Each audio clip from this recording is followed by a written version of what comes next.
So we can go ahead and start with the fact that the reason that we're having these kinds of discussions are because of overharvesting of our plants and also over the loss of habitat. As more and more people come into the area, there's more and more opportunities for the plants to be killed by the bulldozers. And we'll talk about that in a second. So the fact of having to grow these plants, once you figure out the soils, it's pretty much do what you're doing and then leave them alone. You come back and look at them, but you don't really have to do a lot of work with them. If they're in the right place. If they're in places outside their range, then you have to do a little bit more, I call it maintenance, a little bit more hand watering, maybe mulching, making sure that the plants get what they need for their healthy growth. Now, when we talk about doing some of this stuff, there's a magic and an illusion that I think you want to kind of create in the fact that you want to think big, you want to think positive. You want to think that this is going to happen, and then it will happen. If you become real negative on it, it's a lot harder to make anything come about. We got to remember that, there is, for almost every situation, an ability to look at it on the glass is half empty or the glass is half full. And so we want to keep on this glass is half full rather than the glass is half empty. And one of the things that I had learned from Buckminster Fuller was that, and he's a North Carolina State professor and Black College professor. He said that who we are, 99% of who we are, we can't see, we can't smell, we can't taste, we can't touch. None of the five senses work, but we know it's out there. We know there's a spirit world, we know that there's an inside world, we can't see all of those things, but they're there and they influence us. So what you want to really try to do, I believe, is make sure that through all of the forces that are out there, including the spirit world, you become in touch.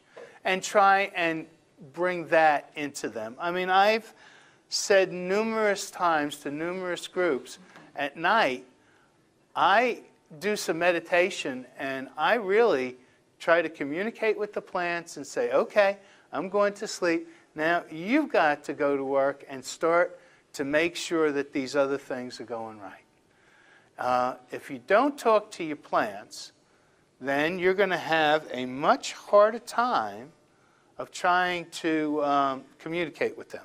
Now, there are some people out there that will tell me that, plants, you can't communicate with plants.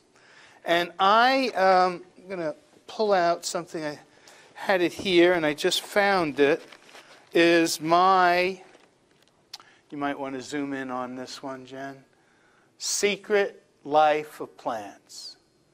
This was a study that the Navy and the CIA were part of. And if you really want to understand plants, you need to go here. If you haven't read it, I highly recommend it.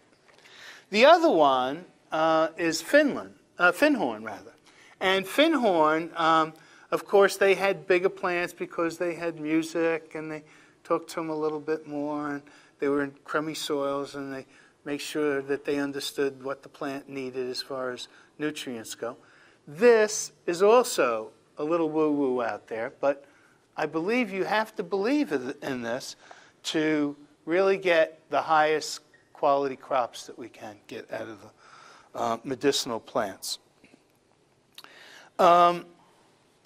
If you follow this next Chinese philosopher, I think you will not have a problem in your life. In dwelling, live close to the ground. In thinking, keep it to the simple. In conflict, be fair and generous. In governing, especially with the plants, don't try to control them. In work, do what you enjoy. And in family life, be completely present. If you follow that, you're not going to have a problem. The plants are going to do most of what you need to have done, and they will supply you with a way to have a very, very good life. Won't be necessarily our consuming life, but it'll be a life where you will be with the plants and you'll be outdoors and you'll be very much more in tune with nature and more in tune with the weather. I totally encourage everybody in the room to do a business plan on this venture. It just makes sense, and there in North Carolina are Small Business Administration, the core people all across the country are there to help you build a business plan that looks at areas that you wouldn't do normally. So when you start to grow, you're thinking about, well, how can I grow best? But the reality is, before you start to grow, you need to figure out who you're going to sell it to or what you're going to do with it. You're going to make medicine, you're going to sell it wholesale, you're going to do seeds, you're going to do tea, you're going to do roots. There's so many different areas to get into. It's really hard to know how to focus in. And the business plan, I believe, does that. It takes those elements that you have to look at and forces you to come face to face with the reality of what you're going to do here. Now, if it's going to be a hobby, you don't have to do any of that because it doesn't really matter. If you're going to do the business plan, the main statement is, if you don't know where you are going, how do you know when you have gotten there? And that's what the business plan kind of lets you know.